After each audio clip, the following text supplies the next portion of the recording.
Alright, my name is Randall Chongson, and I would like to invite you to subscribe to my YouTube channel. No? It's all about personal finance and more. Now, I'm really excited to be here to interview a very good friend of mine, a very famous businessman, realtor, and really lover of the arts and everything. And like me, a columnist. And admirer of Randall also. Columnist kami, different publications, but we're good friends. Mr. Wilson Lee Flores. Randall, kumusta? Wilson. Wilson will be featured in our program in Icon 2018 because, you know, si Wilson, we look up to him, especially in galing niya sa real estate. So Wilson, let's talk about real estate. I know that's something that's really close to your heart. Despite of all this, mahal na real estate and everything, is it still a good investment?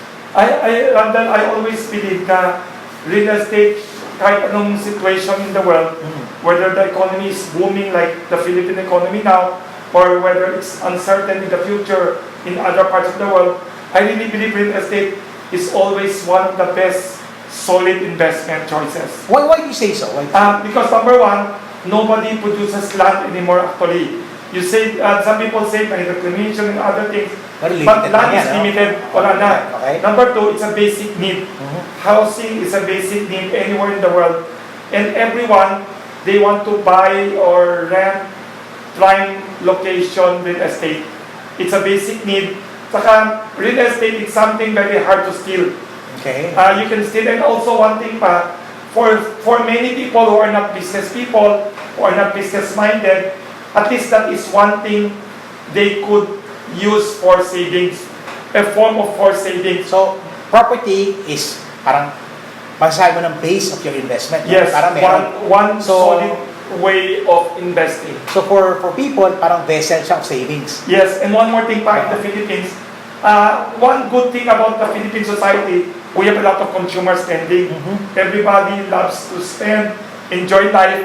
But if you buy real estate, it's not as easy to sell as other properties. If you have savings kasi in the bank, ATM mo ng ATM, isang buwan lang, ubos na pera mo. You put money cash in the wallet, every day, hindi mo napansin, after 1 week, naubos na pera mo. But if you are forcing yourself to save up in real estate, it's not easy to liquidate and sell immediately. You are forced to save.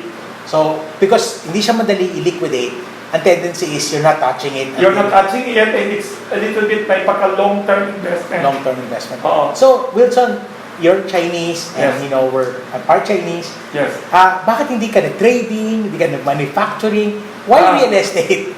Very interesting. It's personal circumstances. My father was in the lumber business. Their family is in the sawmill. But wala akong inherit our side of the family. So I did not have any business background at all. My mother was a teacher, widow. So when I studied college, after college, I happened to first work ko was in a real estate company. Okay. I went into the purchasing department. I was there. But I realized one thing in that company, the wealthiest, the highest earning people in the real estate company was not the company president, was not even the EVP, VP, the children of the owner, not the COO, the child of owner. The biggest earners, I realized, were people in the sales department. So I went to the owner, I said, can you transfer me to the sales department? Sabi ng owner, are you sure what you're doing? Kasi, number one, there's no fixed salary there. Okay. It's only allowance, very small. Yeah. I think smaller than the minimum wage. And if you don't have any sale the whole month, zero sales. Gutom ka. Zero allowance. But I went there, I love selling, I love talking to people, I love interacting. So I learned real estate by selling. So that started your love affair with the real estate for many years. And when I went there while selling, I forced myself to save by buying real estate on the side. Okay. So your earnings, instead of putting it somewhere, you put it in real estate. So parang you really believe in what you were selling. Yes, I really believe in what I'm selling. I was selling condos at that time, pre-selling. I bought pre-selling condos. I also bought a land, a piece of vacant land without money. Nag-down payment ako. Sabi ko, wala akong pambayad the rest. It's still coming every month, yung mga commissions ko. So So what I That did, motivated you to sell more. I got the first loan in my entire life. It was a former bank, wala na ngayon, City Trust. Yung bank officer went to my office pa, ang galing. Very good service. That was my first loan. So, that started me. Wilson, borrowing for Investment is very good. For land, for real estate, is a good idea. It's a good idea. Actually, mababa ang interest sa ganyan, Yes, ano? pag housing loan, real estate loan, very good.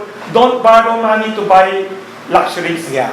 Don't borrow money to buy luxury car, luxury something na walang tulong sa'yo. You can borrow money for education of your kids. You can borrow money to repair your house. Even travel is okay kasi it's education. Huwag lang sobra. Huwag kang sobra, basta not for frivolous luxuries and And extravagance. borrowing to Invest. purchase your house or Yes. additional property is a good Additional idea. property is a good idea, or to invest in a small business, or So, top 3, parang a lot of people make mistakes. yes, Nagkamali ka rin sa real estate. yes. Real estate ang maganda, very hard to make mistake kasi this is my rule eh. If you buy something that, sobrang mahal pala, it's too expensive, or you will never go wrong, eventually everything will catch up.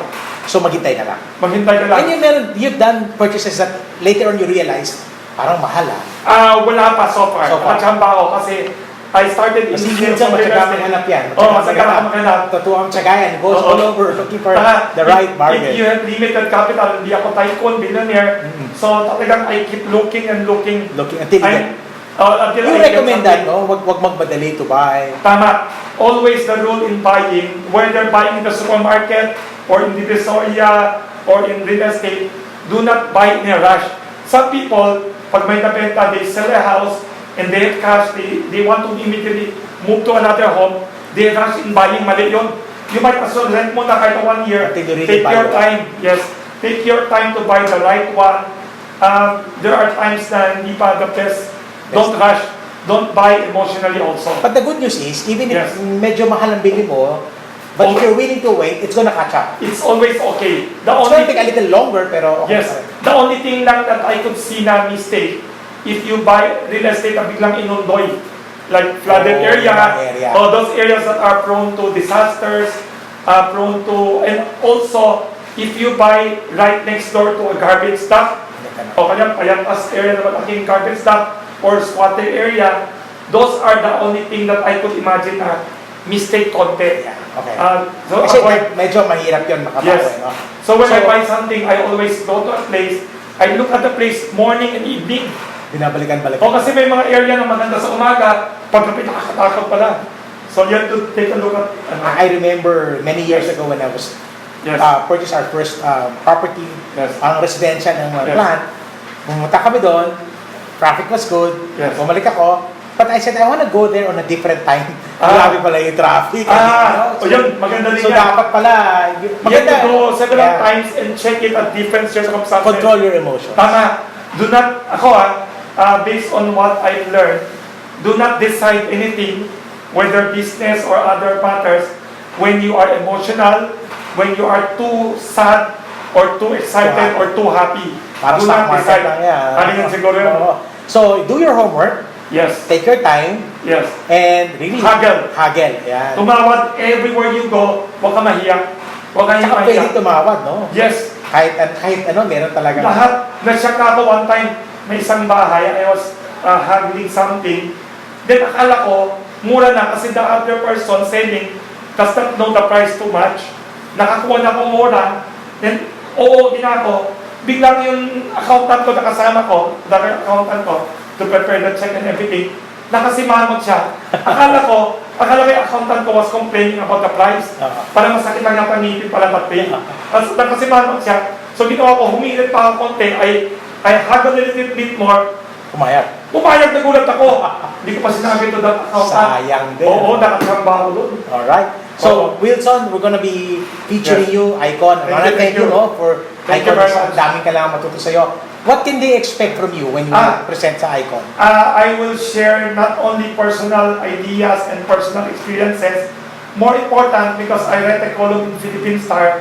I also write a Tagalog column in Philippine Star ngayon, mostly about business, investors, and mga entrepreneur stories. I have interviewed a lot of very fascinating success stories in business na I could share with people. And you wanna talk about it? Yes, I like to talk about it, and people could ask me any question. Ang maganda about writers like the both of us, we don't have to live 100, 500, or 1,000 years old a lifetime to learn 1,000 years worth of wisdom. Because of interviewing, asking people, researching, we could have more experiences than most ordinary people. Yun ang advantage of Balik writers. dito, ikaw ngayon yung interview. Oo nga eh. Hanga ko kayo ni Randall.